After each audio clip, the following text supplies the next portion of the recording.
The makers of Chasen Sanborn Coffee, the blend of the world's choice coffees, now being sold at a very reasonable price, presents Constance Bennett, Dorothy Lamour, W.C. Fields, Edgar Bergen and Charlie McCarthy, Ray Middleton, Werner Jansen, and Dinah Mincey. This is the Chase and Sanborn Hour.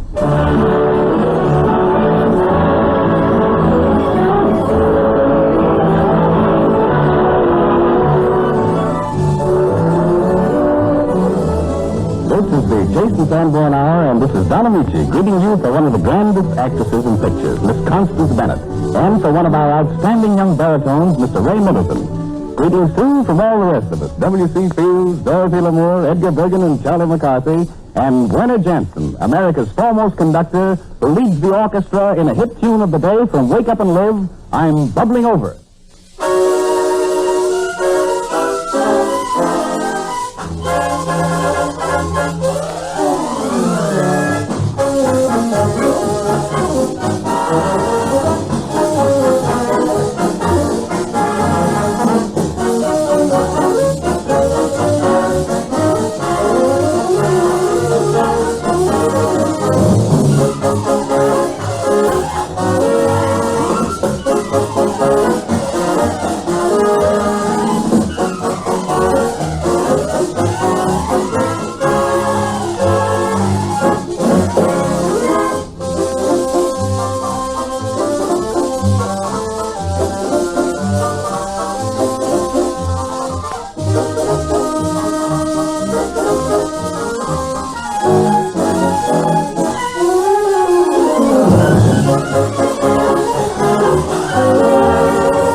Red-headed Charlie McCarthy is still very busy getting into trouble, and he does it so often it's hard to believe he isn't a real live person. But after all, Edgar Bergen must take all the blame for whatever Charlie says, for it was Edgar who whittled Charlie out of a piece of wood, put a top hat in his head, a monocle in his right eye, and does all the talking for him.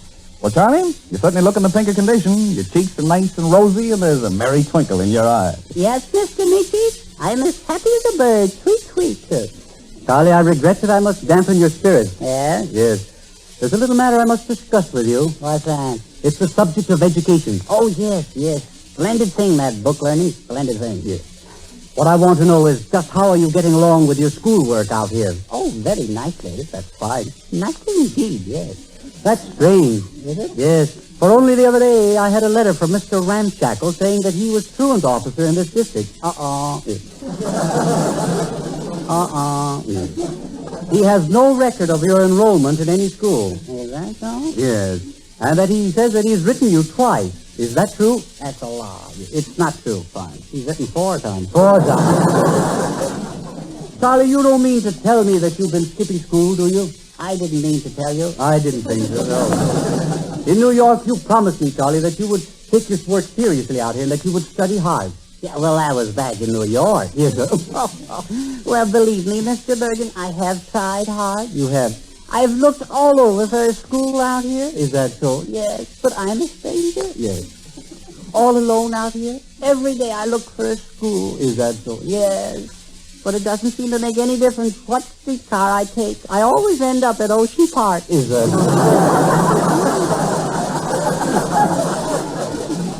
You'll pay for this folly, young man. Is that so? Yes, you're just a ship without an anchor or a port. Mm-hmm. Just a butterfly drifting aimlessly before the breeze. Oh, please don't say any more. I can't stand it. Yes. I hate myself. Yes. I'm a perfect cad, don't you know? Yes, I know. Haven't you ever thought of the future, Charlie? Why don't you play fair with yourself? Well, I have thought of it. Well, that's fine. Yes, only the other day I had a long talk with myself. That's fine. I spoke up, too. I'll bet you did. I didn't mince words. That's fine. What did you say? I said to myself, Charlie, old boy, Charlie. See, something like. Yeah. I says, old boy, Charlie. See, I always call myself by my first name. Yes, sir. After all, I shouldn't I? Yes, sir. It was just an informal talk. Yes, I know. So I said, Charlie, old boy, what's going to become of you, see? Yes. Mm-hmm. And what was the answer? Well, you know, I had myself cornered. You did. Yeah. Well, Charlie, in these days of keen competition, Yes. education is so necessary. Oh, isn't it? Yes. It's so essential to success. Oh, how essential, yes. Yes. And remember, Charlie, that knowledge is power. Mm-hmm. Knowledge is the power that drives the vehicle of success. Yes. Now, where do you fit on this vehicle? I'm the trailer. That's what I thought. Well, it's an old saying, Bergen, that a little knowledge is a dangerous thing. Yes. Drink deep of the cup of knowledge or not at all. Or a little drunkenness one. And I say a little snort now and then. No. With that sort of an attitude, you can be positive or failure. Well, it's nice to be sure. Yes. Let me ask you this, Charlie. Yes. Where will you be 20 years from now? I'll meet you there. Well, for that matter, wise guy, where would you be right now without me? All right. That burns him up. I'll hear more about that. Yes. I say experience is a good thing. It's a great teacher. Yes. Study alone doesn't make you a big man. Well, I must admit that you're right there. I wouldn't trade my experiences for anything. Take, for example, last fall in England, I went grouse shooting in the Scottish uplands with Lord Sittersfield for a fortnight. You did? Oh, what fun. So you were grouse shooting in England? Oh, definitely. Is that so? Mm-hmm. I go every autumnal. Oh, you do? Oh, what fun. Yes. Did you have any luck shooting? Oh, definitely. Oh, fine. By the first day out, I got 3 Cocker Spaniels. Is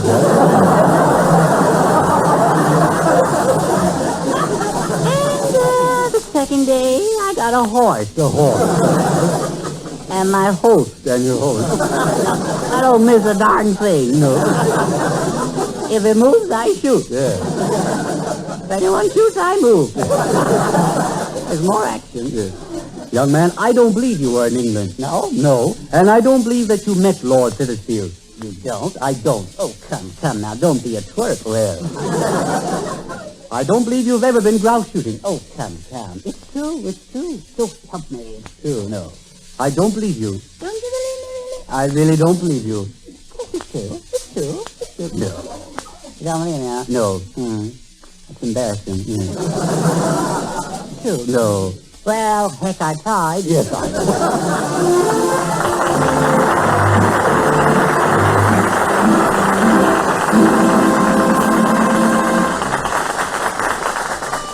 According to this morning's paper, one of Great Britain's leading astronomers finds that the moon, the steadfast old moon, is off her course.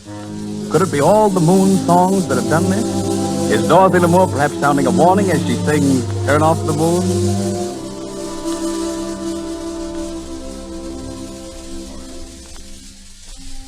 Turn off the moon, that heavenly spotlight above.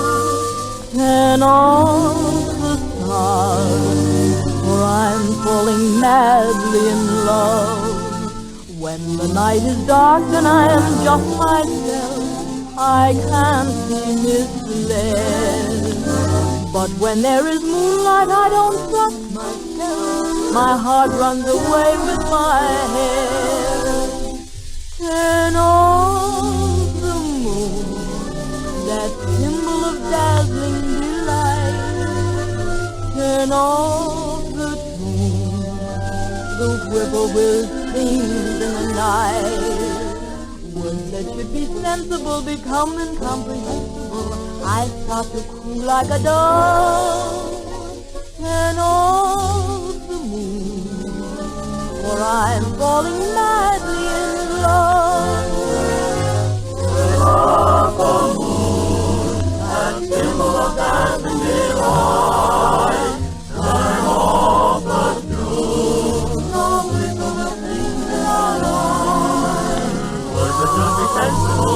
incomprehensible, and I felt a fool like a ghost. Turn off the moon, for I'm falling madly low. I'm a little moon mad, just a little moon mad. Moonlight above turns my thoughts to love. So turn off the moon, that symbol of dazzling delight. Turn off the tune, the whippoorwill sings in the night. Words that should be sensible become incomprehensible. I start to croon like a dog. Turn off the moon, for I'm falling madly in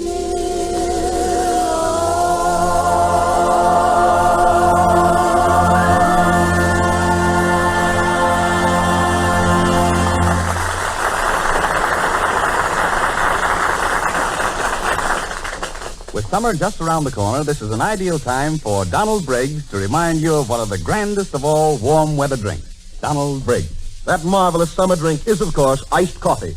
For iced coffee not only cools you off, but revives you, too.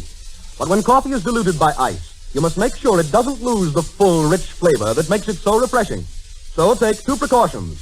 Make your coffee a little stronger than usual, and above all, use the blend with the extra richness you need, Chasen Sanborn coffee. This superb blend of the world's choice coffees comes to you at the peak of its full, satisfying flavor.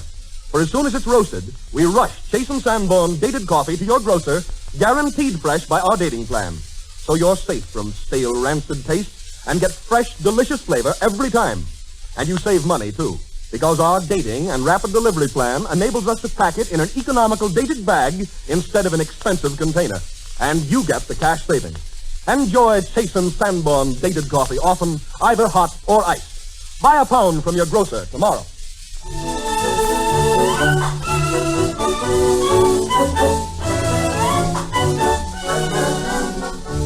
Just 2 nights ago, Metro-Goldwyn-Mayer previewed their newest picture, Topper. And I understand it's another feather in the cap of its star, Constance Bennett. The house of Bennett has given a great deal of talent to the stage and screen, and Constance is a true daughter of the family, famous for the glamorous roles in which she was the first to introduce smart comedy to the screen. In Candlelight, I am honored to play the part of Joseph, while she plays Marie, Miss Constance Bennett. Thank you very much, darling. Candlelight with Miss Constance Bennett as Marie, the lady who comes a-calling, and Don Amici as Joseph, valet to Prince Rudolf Hasseldorf.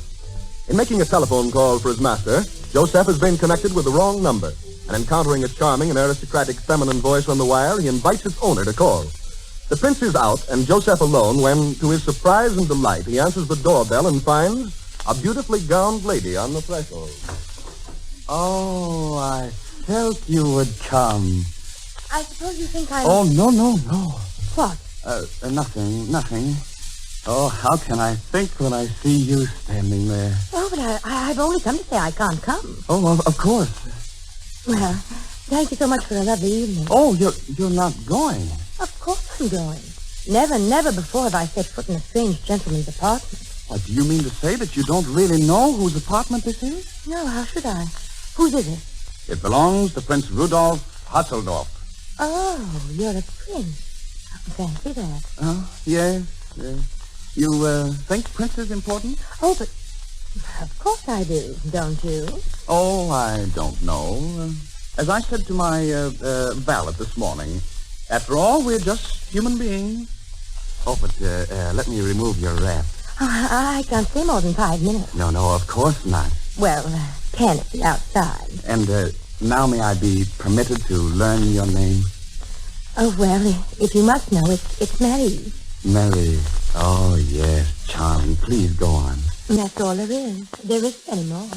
Well, tell me, does everyone call you Mary? Of course. Oh, do they really? Well, I thought they might call you Mary or Maria or Mitzi. Mitzi, oh, you have a picture of a lady on your wall. Who is she? Oh, that's a distant aunt of mine. Is she really?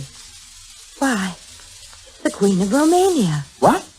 Oh, why, so it is. I do seem to remember hearing something about her marrying the King of Romania. What are you doing? Dusting her face. Oh, excuse me. It's just an old family custom.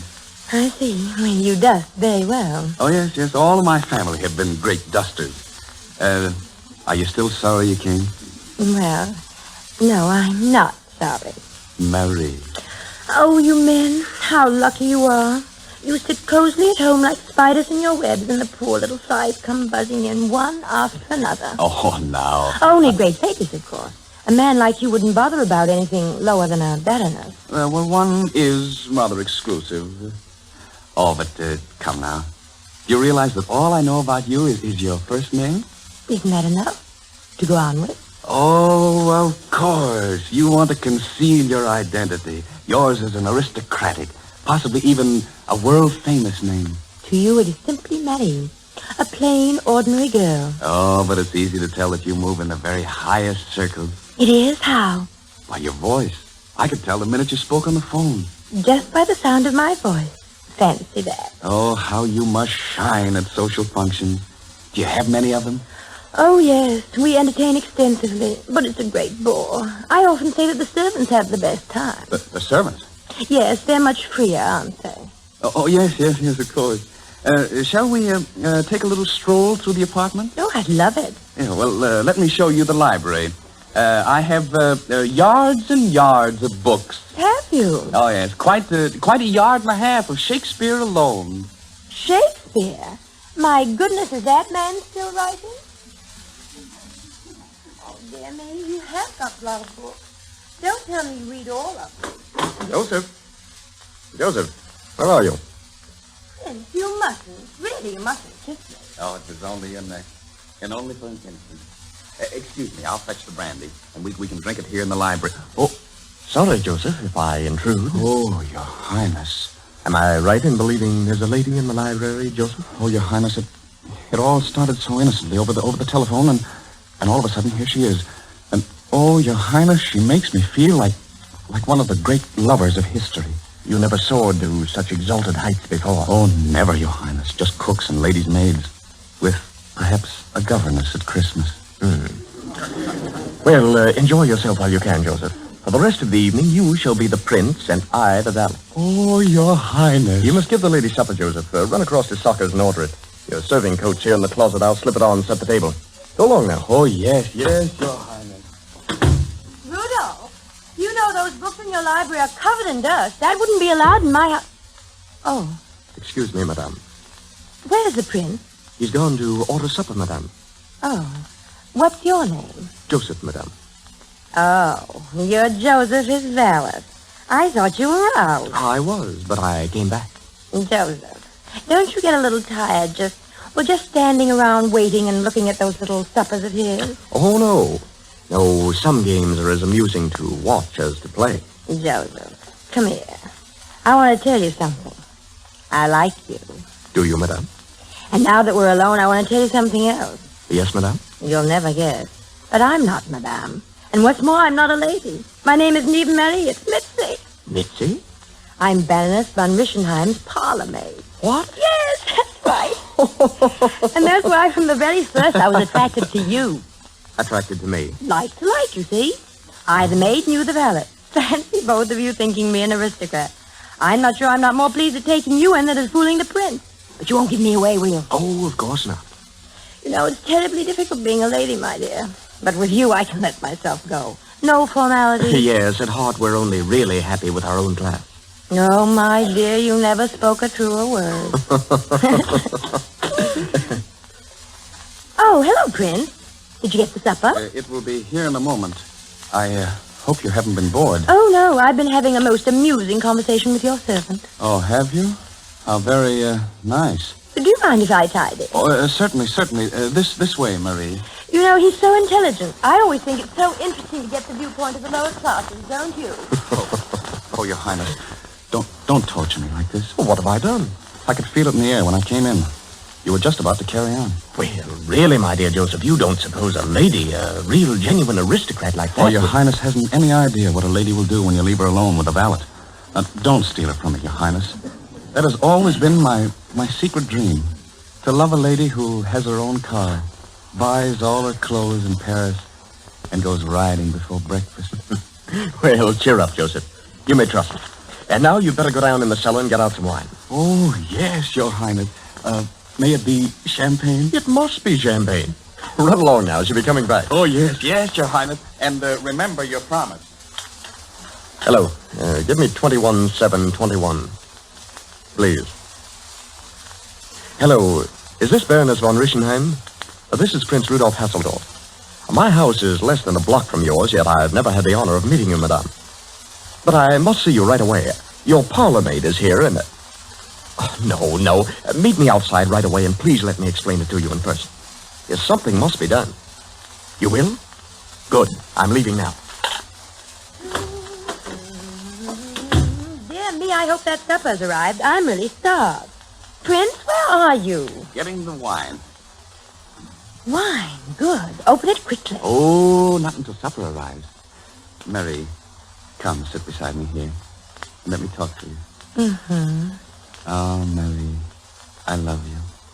I long to hold you in my arms, to kiss your hair and your eyes, your lips, to whisper in your ear, I love you. Well, perhaps it could be arranged, but not now before supper. I'm too hungry. Oh, isn't that just like a woman? One pours out one's soul in molten words of passion, and all she thinks of is her stomach. Oh, now, really, Prince. Please remember there are ladies present. Besides, a young girl must eat, you know. Now, there probably is your supper. Joseph? Now, where's that man of mine gone? Well, I shall have to answer it myself. Your Highness, I brought you company. Company? I've come to see if I can serve Madame. Oh, milady. Milady. Oh, milady. Why do you keep saying milady? Well, I think it must be because she is this lady's parlor maid. Yes, my parlor maid, Mitzi. Mitzi? Oh, milady, it was only a joke. I hope you will forgive me for borrowing your clothes. I think, my dear Joseph, the time has come for you to disclose your identity, too. Joseph, aren't you Prince Rudolph? No, I'm Joseph, His Highness's valet. This is His Highness, the Prince. Oh, milady, just Joseph. Merely Mitzi. Now, what difference does it make? Oh, all the difference, Your Highness. My beautiful dream is over. Those aristocratic hands. Nonsense. Take it from me, Joseph. If a woman is the right woman, her rank doesn't matter. And now, Baroness, I think a little supper? I can only stay 10 minutes. Of course, dear lady, only 10 minutes.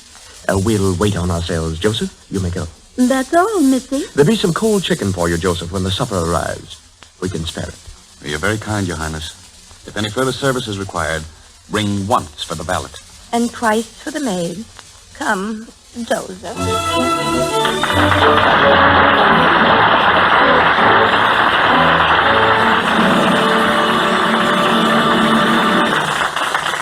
For Miss Bennett and myself, thank you. The Chase and Sanborn Hour with W.C. Fields, Constance Bennett, Edgar Bergen and Charlie McCarthy, Dorothy Lamour, Ray Middleton, and Werner Jansen continues in just a moment.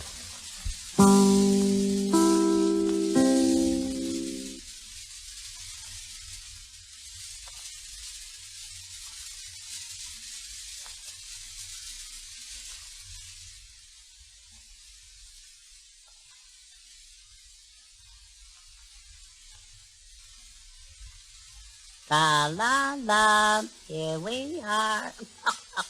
Oh, Mr. Mitzi, may I compliment you on that fine performance? Well, thank you, Charlie, but the bows really belong to Miss Bennett.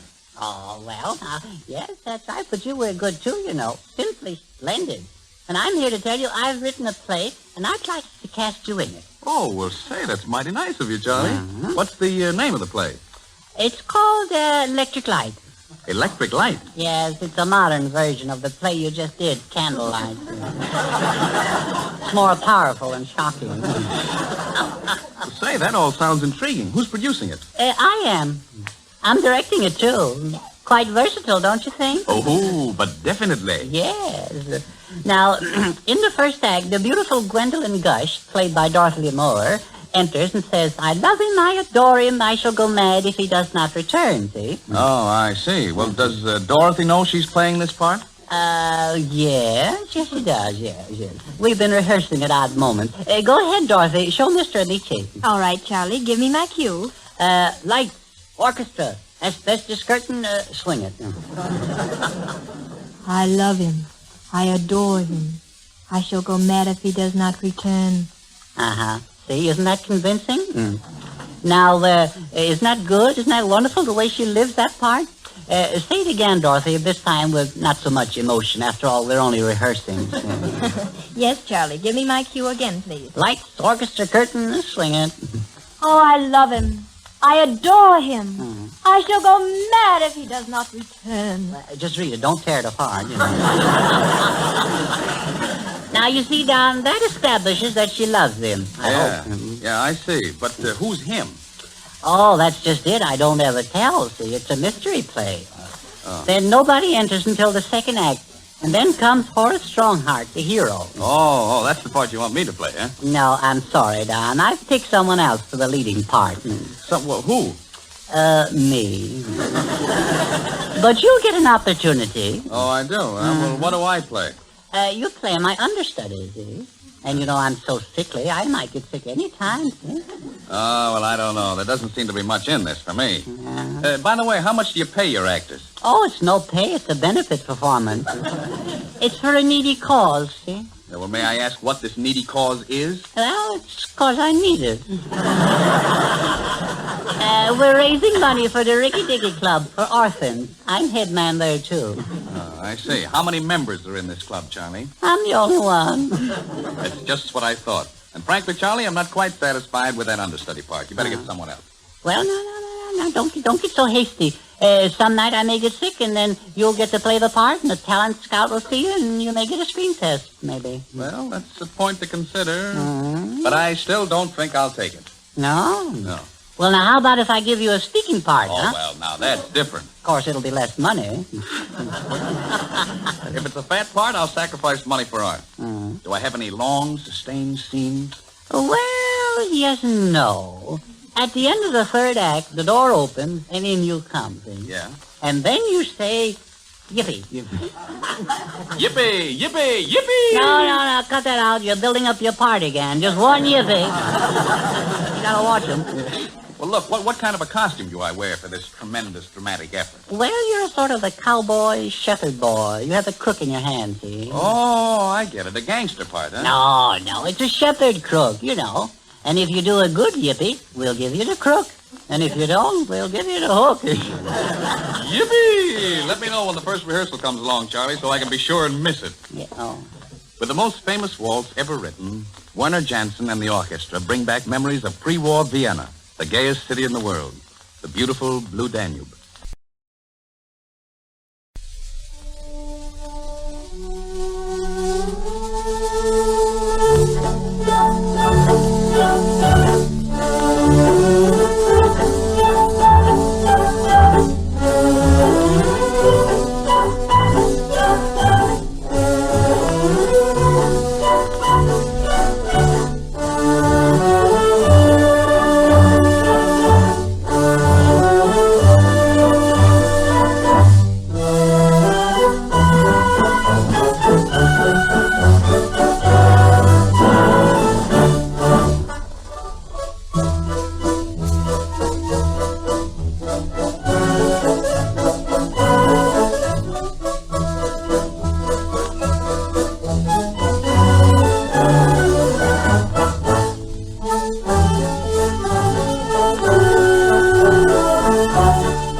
you ever expect trouble and look forward to it?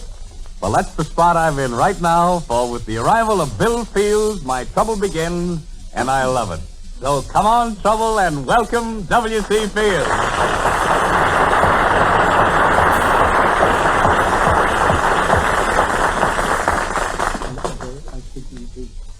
Hello, Bill. How you feeling? I feel fine, Don. How are you? Well, I was all right up to now. Fear not, my Bonamy, she. Get that one, Don? Isn't it good? Bonamy, she. Rather tricky, isn't it? Yeah, I got it. I thought it up myself. I had 2 elephants once. Now, Bill. That's just one of the things you shouldn't say. Now, you know very well. Don't tell me I know. I got a memorandum on the way in. Here it is. I'll read it to you, Don. Number 1. Don't mention the picture company you're working for. That's correct. That's right. They evidently mean Paramount Moving Picture Corporation. Adolf Zucker, the president. Now, Bill, please. Little fella. Please. I'm reading, Don. Number 2, don't mention the coffee concern you're working for. That's right.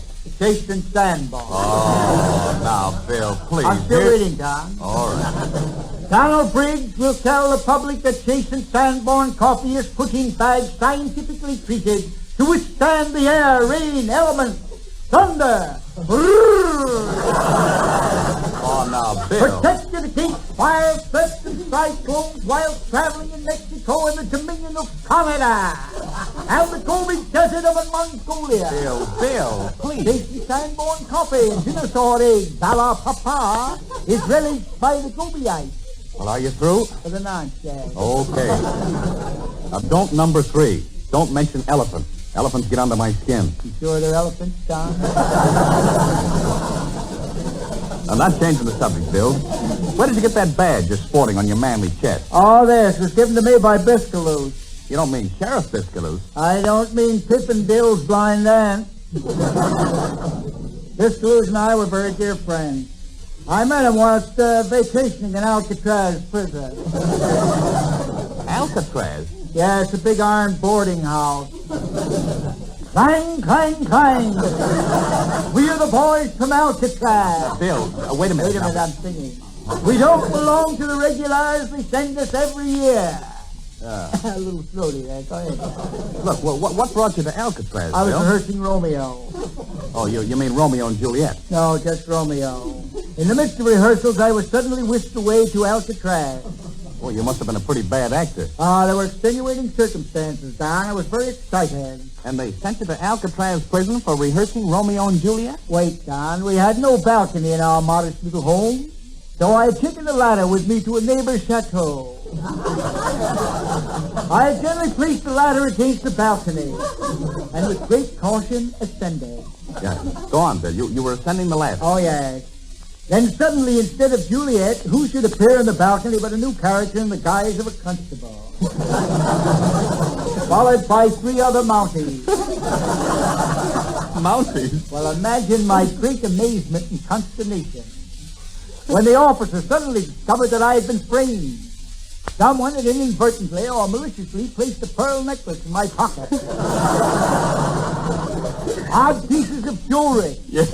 A cameo of Martha Washington. Some knives and forks.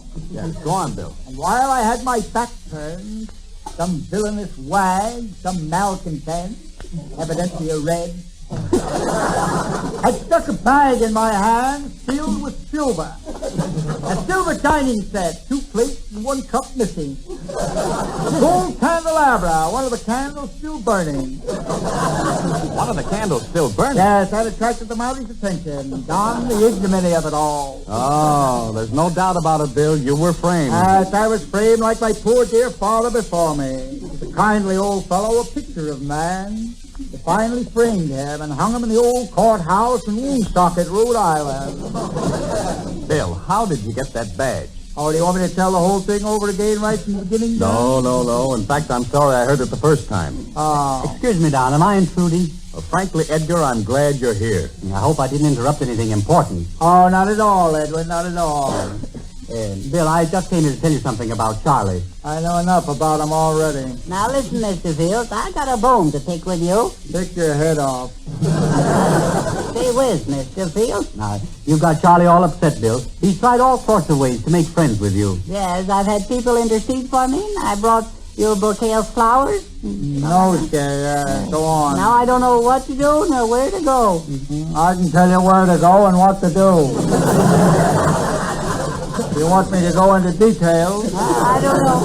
No matter what I say, it seems to be the wrong thing. then sew a button on your lip. Now, Bill, Charlie really isn't feeling well at all. Look how pale he is. I needs a new coat of paint, a little varnish fire foam. Here's those teeth again. Yeah. Little furniture varnish. Mr. Field, my mind is made up. I'm determined to fight fire with fire. You know what happens to the little boys who play with fire?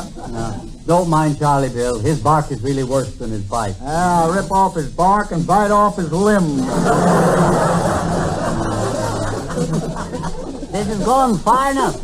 I've been a little gentleman up to now, but now, Mr. Field, I'll clip you so help me, I'll mow you down. That's all.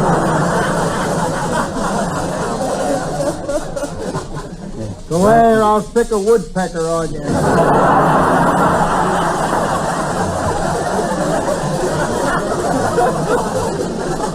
Well, I don't know what to do about this, Bill. You know Charlie holds you very dear. Oh, yeah. Speaking of deers, I saw a deer killed by a train this morning out in the country. Was the deer on the railroad track, Mr. Field? Yeah, no. The train ran up into the woods after him.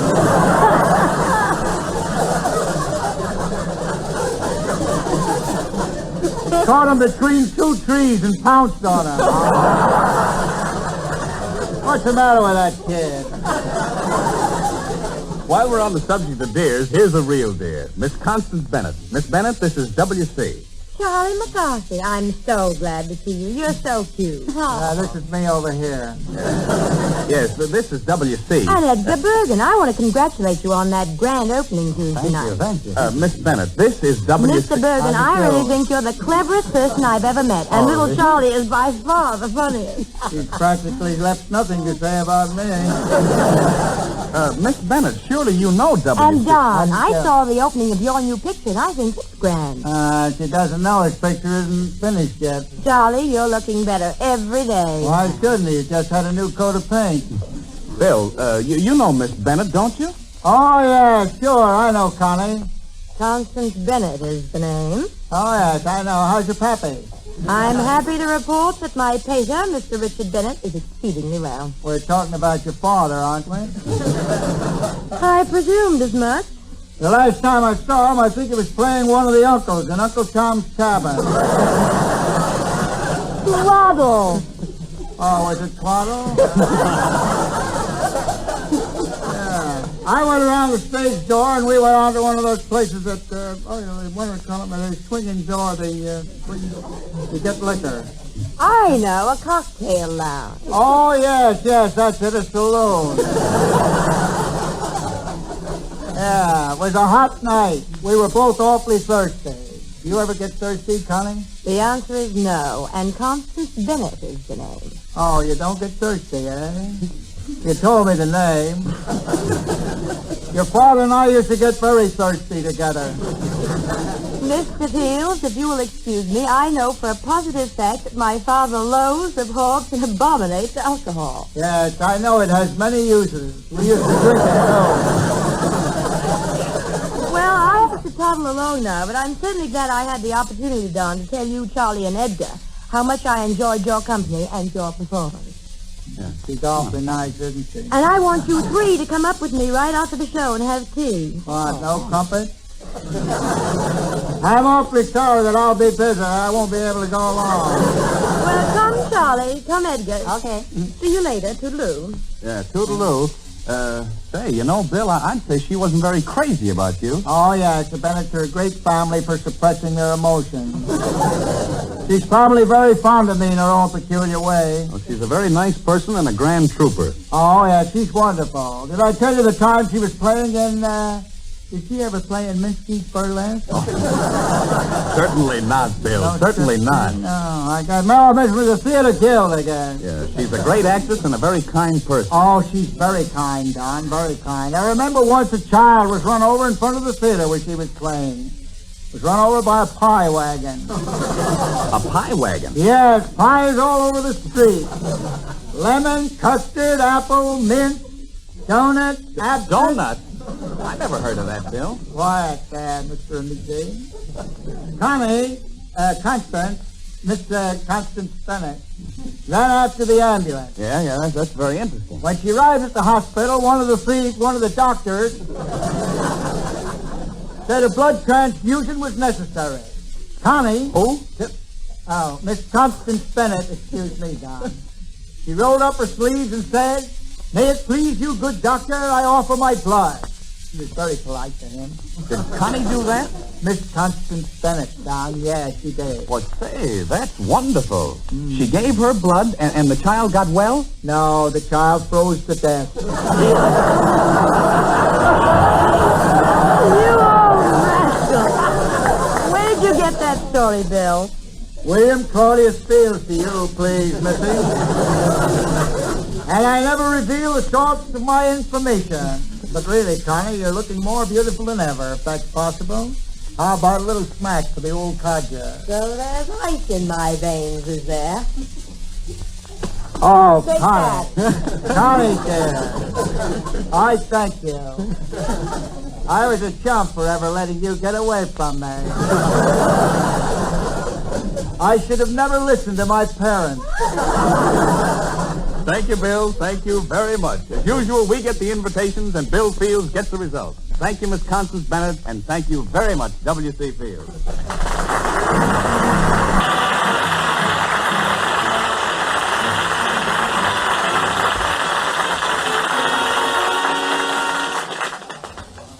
Ray Middleton, whose dramatic baritone voice has brought him to Hollywood and pictures, is an actor, and a fine one, as well as a singer. For a year on Broadway, he played the dramatic lead in Roberta. For us, Ray combined singing and acting in Jacques Wolfe's famous spiritual Glory Road.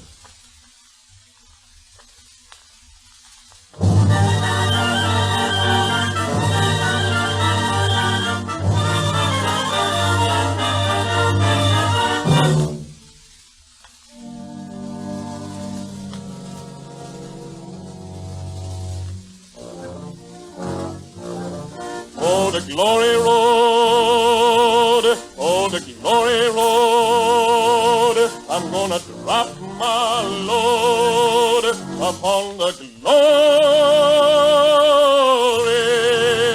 road.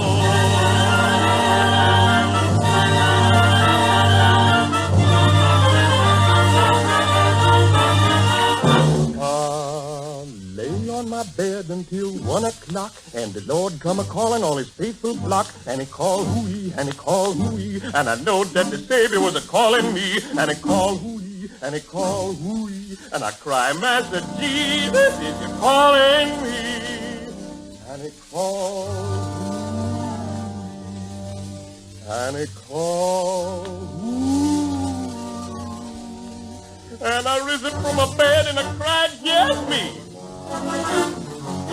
The Lord said, brother, ain't I call you thrice to ride along behind me up to paradise on the glory road, glory road, glory road, glory road, glory road. and I rose up to the saddle and I joined the load. The horse, he was longer than 1,000 miles. His tail went a-lashing and his hoof was wild. His mane was a-flaming and his eyes was moons, and his mouth it kept a-singing hallelujah tunes. The Lord said, brother, why don't you look around? And there we was flying over rising ground. Powerful hills and mountains, too, and the earth and the people was dropped from view, and I heard all around me how the Spirit sang, and the Lord sang louder than the whole shebang. The Lord said, brother, why don't you look again? And there was the devil on the back of sin, banging on the critter with his whipping goad, and Bonnie's gonna catch us on the glory road. Oh, Lordy, it's the devil coming straight from hell. I can tell him by his roaring and his brimstone smell. But the Lord said, brother. He ain't catch us yet. And he lashed and he hustled and he loosed a bit. Then the devil crept closer and I heard him yell, I'm gonna catch a donkey for a roast in hell. And I cried, Lord, save me. And the Lord drank show. And hand was heaven and we shut the door. Oh, glory.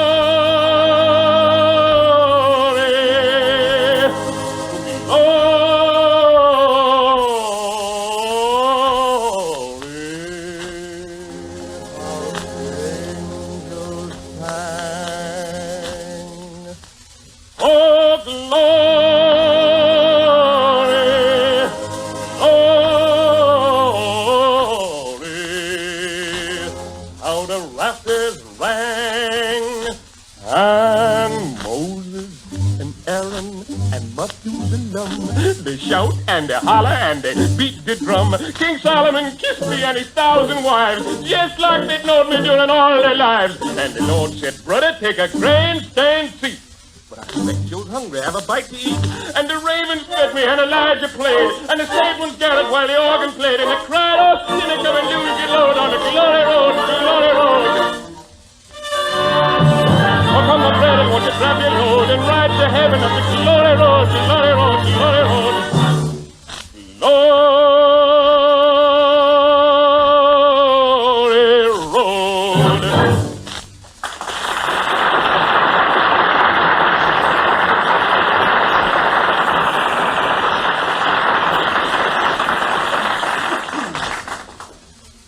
Glory road, glory road, the glory. Charlie, now, please, wait a minute. Excuse me.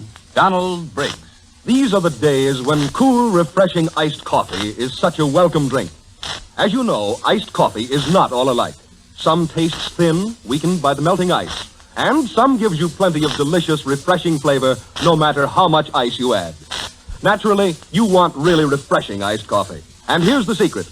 To make up for dilution by the ice, measure your coffee more generously than usual.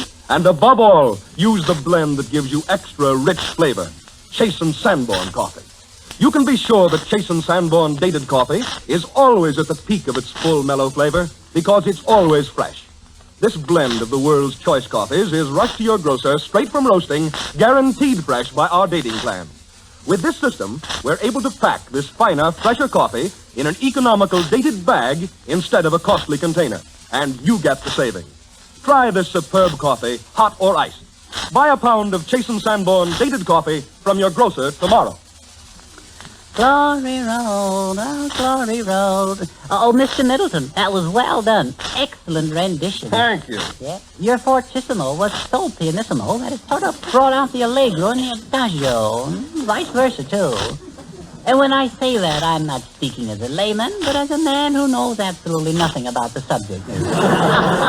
Oh, it's easy to see, Charlie, that you have more than a passing knowledge of music. Yes, and we would think you had more knowledge if you didn't pass it out. That's the meat cheese and jealousy. That's all there is. You know, Mr. Middleton, I have much in common, you and I, you know. I, too, am a singer. What type of song do you sing? Well, I lean towards the bad salad. I mean the sad ballad. Such as, I'm only a cage and a guilty bird. I used to sing better. I think Bergen was out last night. No, not completely, no. Mr. Middleton, isn't it true that a voice... No, it isn't true, all right. Do you practice a great deal, Ray? Now, listen, Charlie, you may learn something. Well, I always start my voice exercises by running a scale. Oh, there you are. Now, Charlie, can you run a scale? Can I? I can run it ragged. I ran one for 3 days once, finally disappeared on an alley. Listen. Do, re, mi, fa, sol, etc., etc. I can go higher, but I won't be responsible. Can you hit high C? Well, if I don't hit it on the way up, I'll knock it off coming down. I hope sometimes, Ray, that you'll sing my favorite, Home on the Range. Yeah, I like Home on the Range, too, especially in wintertime. Home on the range, with the steam coming up for a change. When it's 40 below and the icy winds blow, I love to sit home on the range.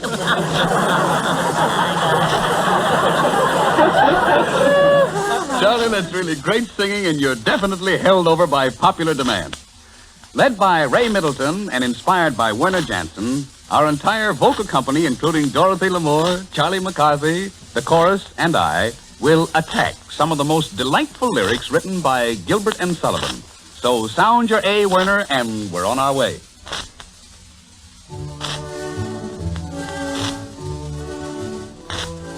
I'm called Little Buttercup, dear Little Buttercup, though I could never tell why. But still I'm called Buttercup, poor little Buttercup, sweet little Buttercup I. When by all your buttercup, dear little Buttercup, say I should never be shy. So buy of your buttercup, poor little Buttercup, come of your Buttercup buy.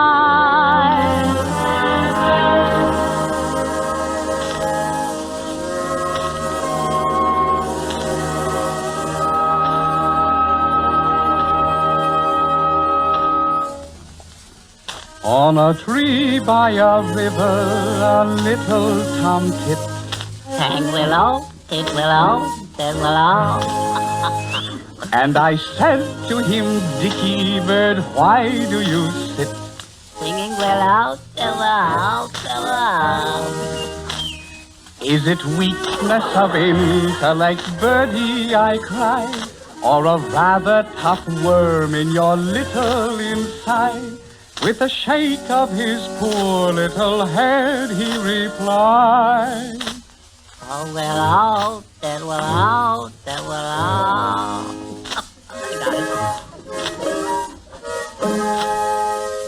He slapped at his chest as he sat on that bench. Singing willow, tit willow, tit willow. And a cold perspiration bespangled his brow. Oh, willow, tit willow, tit willow. He sounded, he sighed, and a gurgle he gave. Then he plunged himself into the billowy wave. And an echo arose from the suicide's grave. Oh, willow, tit willow. I can't go on.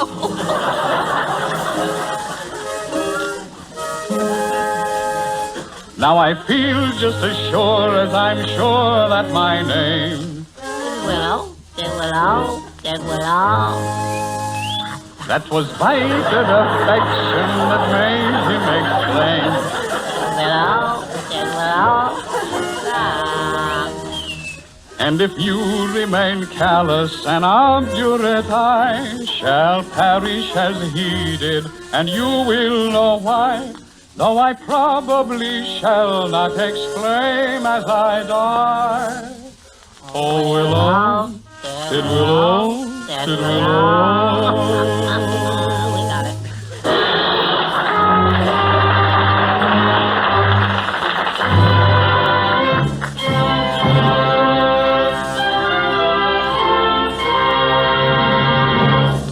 I am the monarch of the sea, the ruler of the Queen's Navy, whose praise Great Britain loudly chants. And we are his sisters and his uncles and his aunts. And we are his sisters and his cousins and his aunts, his sisters and his cousins and his aunts.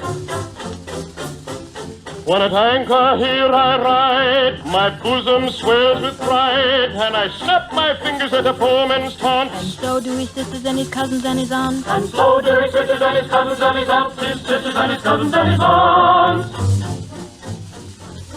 But when the breezes blow, I generally go below and seek the seclusion that a cabin grants. And so do his sisters and his cousins and his aunts. And so do his sisters and his cousins and his aunts. And so do his sisters and his cousins and his aunts, his sisters and his cousins and his aunts, and my cousins and his aunts.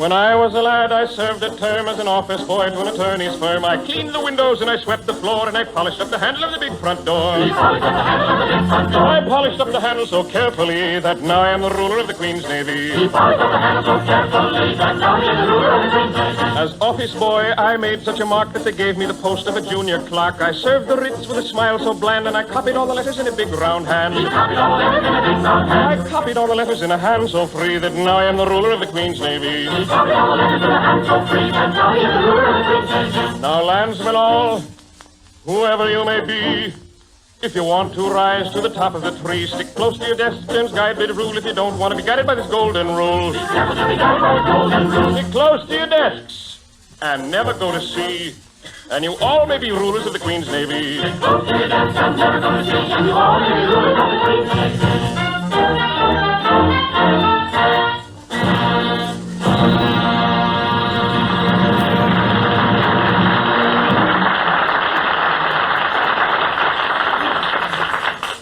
I'm saying au revoir now for our guests, Constance Bennett and Ray Middleton, and for our regular company, W.C. Fields. I had 2 elephants once, Don. Yes, Bill, I know. You told me. Next week I tell you about my 10 years in the frozen north without a hot water bottle. Well, my feet cold. Next week, if I can't stop you, you can tell all of us, including Edgar Bergen and Charlie McCarthy, Dorothy Lamour, and Werner Jansen. As our guests, we shall have Miss Joan Blondell. Joan Blondell? Yes, Charlie, Joan Blondell. Be still, my fluttering heart. Yippee! And Rogers and Hart, who have written 2 brand new songs especially for us. Next Sunday at the same time, we'll all be greeting you. So until then, this is yours sincerely, Don Amici, saying au revoir.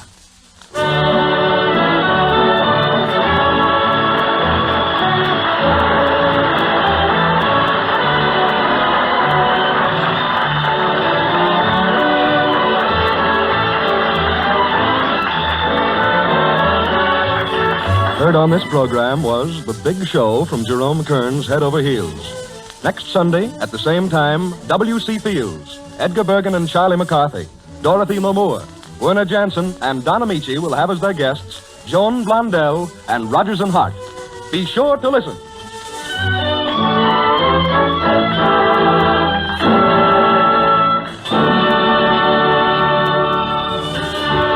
This is the Red Network of the National Broadcasting Company.